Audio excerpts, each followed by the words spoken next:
اتباعا وارنا الباطل باطلا وارزقنا اجتنابا یا مقلب القلوب ثبت قلبی علی دینک یا مصرف القلوب صرف قلبی علی طاعتک اللہم انی اسألک علما نافعا ورزقا طیبا وعملا متقبلا اللہم الہمنی رشدی وعیذنی من شر نفسی اللہم ثبتنا عند الموت بلا الہ الا اللہ اعوذ باللہ من الشیطان الرجیم بسم اللہ الرحمن الرحیم۔ آج جو ہمارا ٹاپک ہے وہ بسم اللہ کے حوالے سے ہے، اور بسم اللہ الرحمن الرحیم ایک ایسا کلمہ ہے جو ہمیں بچپن سے یہ بتایا جاتا ہے کہ ہم نے اس کو ہر کام سے پہلے پڑھنا ہے، لیکن چونکہ ہم چیزوں کی اہمیت سے واقف نہیں ہوتے اور ہمیں اندازہ نہیں ہوتا کہ چیزوں کی فضیلت کیا ہے، ان کی اہمیت کیا ہے، اس لیے ہم انہیں بے روح طریقے سے پڑھتے ہیں، انہیں یعنی کہ ان کو فیل نہیں کرتے۔ اور یہ بات حقیقت ہے کہ چیزوں کو فیل کرنے کے حوالے سے جب ہم کوئی چیز فیل کر کے کرتے ہیں تو ہماری وائبز اور ہمارے ایفیکٹس چینج ہوتے ہیں، اور چیزیں جو ہیں ان کے بھی ایفیکٹس بدلتے ہیں۔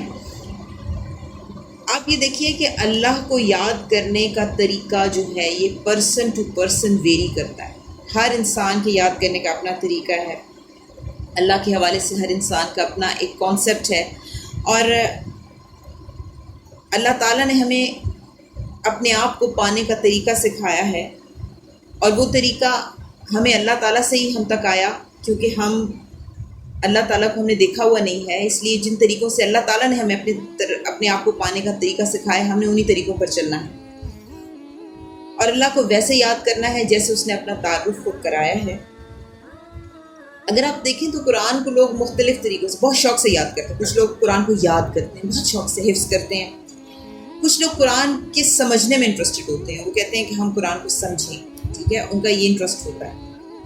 اور کچھ لوگوں کے دلوں تک یہ کلام پہنچ جاتا ہے، ٹھیک ہے، اور یہ ایک بہت بڑا معجزہ ہے۔ اگر کلام دل تک پہنچ جائے تو یہ بہت بڑا معجزہ ہے، یہ بہت بڑی بات ہے کہ کلام دل تک پہنچ جائے۔ اب ہم میں سے اکثر لوگ قرآن کے بہت اچھے حافظ ہوتے ہیں لیکن دل کھلے ہوئے نہیں ہوتے، بہت اچھا فہم بھی رکھتے ہیں لیکن دل کھلے ہوئے نہیں ہوتے، بہت اچھی تعویل بھی کر لیں گے لیکن وہ بات نہیں ہے، یعنی ایسی بات کہ کلام دل تک پہنچ جائے جیسے کہ دل سے جو بات نکلتی ہے اثر رکھتی ہے، پر نہیں طاقت پرواز مگر رکھتی ہے۔ مطلب یہ کہ بات دل تک پہنچے اور اثر کرے، اور یہ ہماری طلب پر بھی ڈیپینڈ کرتا ہے، کتنی طلب ہمارے اندر ہے اس بات کو سیکھنے اور سمجھنے کی۔ آج ہم بسم اللہ الرحمن الرحیم کے بارے میں بات کریں گے۔ سب سے پہلے ہم یہ دیکھیں گے کہ بسم اللہ الرحمن الرحیم کا جو با ہے، بسم اللہ الرحمن الرحیم کا جو با ہے، اس سے قرآن شروع ہو رہا ہے، قرآن شروع ہو رہا ہے۔ اعوذ باللہ من الشیطان الرجیم کے بعد ہم سب سے پہلے جو قرآن کے اندر دیکھتے ہیں، اعوذ باللہ ہمیں سکھائے گئے قرآن کو سٹارٹ کرتے ہوئے ہم نے اعوذ باللہ پڑھنا ہے، شیطان سے اللہ کی پناہ مانگنی ہے۔ اس کے بعد جو پہلا ورڈ جس سے قرآن شروع ہو رہا ہے وہ با ہے، اور با کی جو طاقت ہے ہمیں اندازہ نہیں اس کا۔ حضرت عمر بن عبدالعزیز نے جب بسم اللہ کا با لکھوایا تو انہوں نے کہا کہ با کو لمبا، آپ اکثر دیکھتے ہوئے خطاطی نا با جو ہے وہ بہت لمبا، اس کا پہلا ٹون بہت اونچا بھی ہوتا ہے اور لمبا بھی کر کے اس کو لکھا ہوا ہوتا ہے۔ کیوں لکھا ہوا ہوتا ہے؟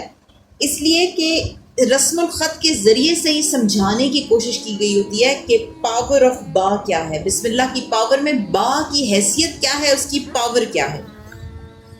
بصری علماء کے نزدیک با الاعلی کہا جاتا ہے، با الاعلی، کہ جب آپ کسی لفظ کے آغاز میں با لگا دیں تو اس کا مطلب ہے کہ دو چیزوں کو آپس میں ملا دینا۔ دو چیزوں کو آپس میں کیسے ملا دینا ہے؟ ایک چیز کو دوسرے کے ساتھ طاقتور طریقے سے ملا دینا۔ مثلا جب ہم کھانا کھا رہے ہوتے ہیں تو ہم کہتے ہیں بسم اللہ، ٹھیک ہے۔ جب ہم کپڑے پہن رہے ہوتے ہیں تو ہم کہتے ہیں بسم اللہ۔ جب ہم بسم اللہ پڑھتے ہیں تو ہم اپنے اس عمل کو اللہ کے نام کے ساتھ ملا رہے ہوتے ہیں. یہ با کی طاقت ہے. اگر بسم اللہ میں با نہ ہوتی تو ہمارا عمل اللہ کے اسم کے ساتھ مل نہیں سکتا تھا. با بڑی پاورفل چیز ہے. بسم اللہ الرحمن الرحیم میں با بڑی پاورفل چیز ہے. یہ وہ کنیکشن ہے جو ہمارے کام کا اللہ کے نام کے ساتھ ملاپ کا سبب ہے اور طاقتور طریقے سے ملاپ کا سبب ہے. اچھا، ہم ہر چیز، ہر کام جو ہمارا دینی ہے اس کے لیے بھی بسم اللہ پڑھنے کا حکم دیے گئے ہیں، اور ہر روز مرہ کا کام جیسے ہم نے کھانا کھانا ہے، کپڑے چینج کرنے ہیں، اس کا تعلق دین سے ہو یا نہ ہو، ہم نے اس میں بھی بسم اللہ پڑھنی ہے، جائز کام جو ہمارے ہیں. لیکن آپ نوٹ کریں کہ کبھی بھی ہم ناجائز کام کرتے ہوئے بسم اللہ پڑھ سکتے ہی نہیں. کوئی جھوٹ بولتے ہوئے، کوئی غیبت کرتے ہوئے بسم اللہ نہیں پڑھ سکتا. یہ بسم اللہ کی ایک ایسی یعنی کہ ایک ایسی نفاست ہے کہ بسم اللہ ایسے کسی عمل سے پہلے ہم کوشش کرنے کے باوجود بھی نہیں پڑھ سکتے، کیونکہ اللہ کا نام کسی بھی ایسے کام کے ساتھ منسوب نہیں ہو سکتا جو غلط ہو، جو کسی ایسے بیس پر مبنی ہو جو اللہ کی ناراضگی کا سبب ہے. لیکن ہمارے روزمرہ کے کام، اچھا اگر ہم اپنے کسی کام کو اللہ کے ساتھ ملا دیتے ہیں تو اس سے کیا فائدہ ہوتا ہے؟ مثلا اگر ہم ایک اورنج جوس کا گلاس پیتے ہوئے بسم اللہ پڑھتے ہیں تو وہ جوس ہوتا ہے. اگر ہم بسم اللہ کے بغیر پی لیں تو بھی وہ جوس ہی ہوتا ہے. اگر بریانی کو بسم اللہ پڑھے بغیر کھا لیں تو بھی وہ بریانی ہی رہتی ہے.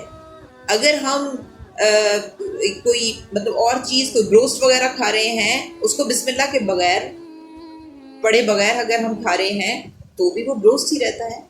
تو اصل فرق کہاں ہے؟ دیکھیں نا، اگر ہم یہ کہیں کہ بسم اللہ کافر نہیں پڑھتا ہے تو کھانا تو اس کا ویسا ہی رہتا ہے سالن.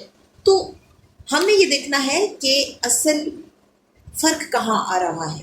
فرق یہاں آ رہا ہے کہ اللہ تعالیٰ نے ہمیں قرآن مجید میں بتایا تبارک اسم ربک، تیرے رب کے نام میں برکت ہے.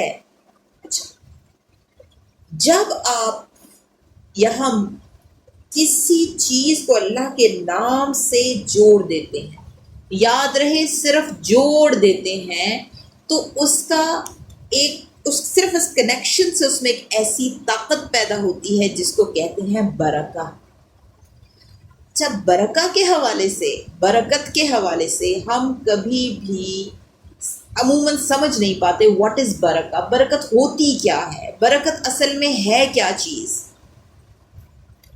برکت عربی میں صرف عربی میں ہم سمجھتے ہیں برکت کا مطلب ہے ذاتی، کوئی چیز بہت زیادہ ہو جائے، دیٹ از برکت. ٹھیک ہے، عربی میں ایسی خیر کو کہتے ہیں برکہ. عربی میں ایک ایسی خیر کو کہتے ہیں جو سٹیبل ہو، جو ٹھہر جائے.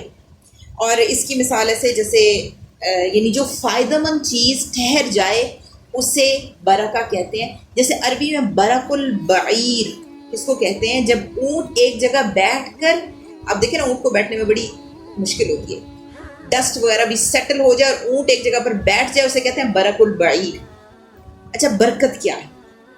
جو جوس آپ نے اللہ کے نام سے پیا تھا وہ دیکھنے میں جوس ہی رہا، آپ اس کو پی گئے. ایک کافر بھی جوس پیتا ہے، ایک عیسائی بھی جوس پیتا ہے، ایک یہودی بھی جوس پیتا ہے، سارے جوس پیتے ہیں، مجوسی صابی سارے جوس پیتے ہیں، وہ جوس ہی رہتا ہے.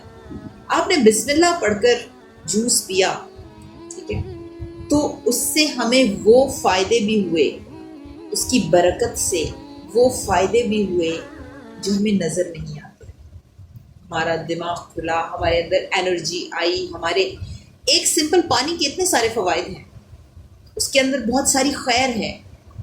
وہ خیر جو ہمیں اپنے رب سے چاہیے، ہمارا سینہ کھل جائے، ہماری بصیرت اچھی ہو جائے، ہمیں اللہ کا قرب مل جائے، ہمارے معاملات سیٹل ہو جائیں. بہت ساری چیزیں ہمیں اللہ تعالیٰ سے چاہیے جو ہم بتا بھی نہیں سکتے. ایک کام کو جو ہم کرتے ہیں، ایک چابی سے جب ایک تالا کھولتے ہیں، ایک صفائی کا آغاز کرتے ہیں، ایک اپنے ورک پلیس پر کمپیوٹر کو کھولتے ہیں، تو ہم نے بہت سے کام کرنے ہوتے ہیں. ابھی آپ کبھی نوٹ کریں کہ جیسے آپ کسی وقت میں آپ نے ایک طرف ہانڈی رکھی ہوتی ہے، ایک طرف آپ نے گھر کی صفائی شروع کی ہوئی ہوتی ہے، ٹھیک ہے، ادھر سے واشنگ مشین لگائی ہوئی ہوتی ہے، اور پھر جب سارے کام 2-3 گھنٹے میں ختم ہو جاتے ہیں تو ہم یہ کہتے ہیں کہ میں نے جلدی جلدی یہ سب کر لیا، یہ سب ہو گیا، اور کریڈٹس خود کو حالانکہ ہم نے کیا سیکھا؟ اللہ کو کریڈٹس دینے ہیں۔ اب بات یہ ہوتی ہے کہ کبھی کبھی ایسا ہوتا ہے کہ ہم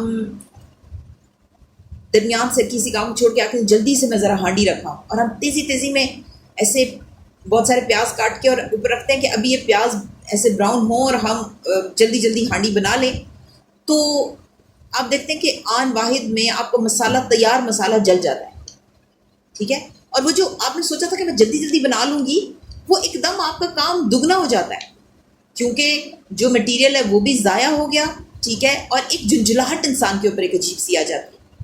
اب بات یہ ہے کہ بسم اللہ کے ساتھ وہ طاقت، وہ انرجی، وہ برکت ہمیں چاہیے جس کی توقع ایک کافر اللہ سے نہیں رکھ رہا ہوگا، جس کی کافر کو شاید اس اہمیت کا اندازہ ہی نہیں ہے کہ برکت ہوتی کیا چیز ہے۔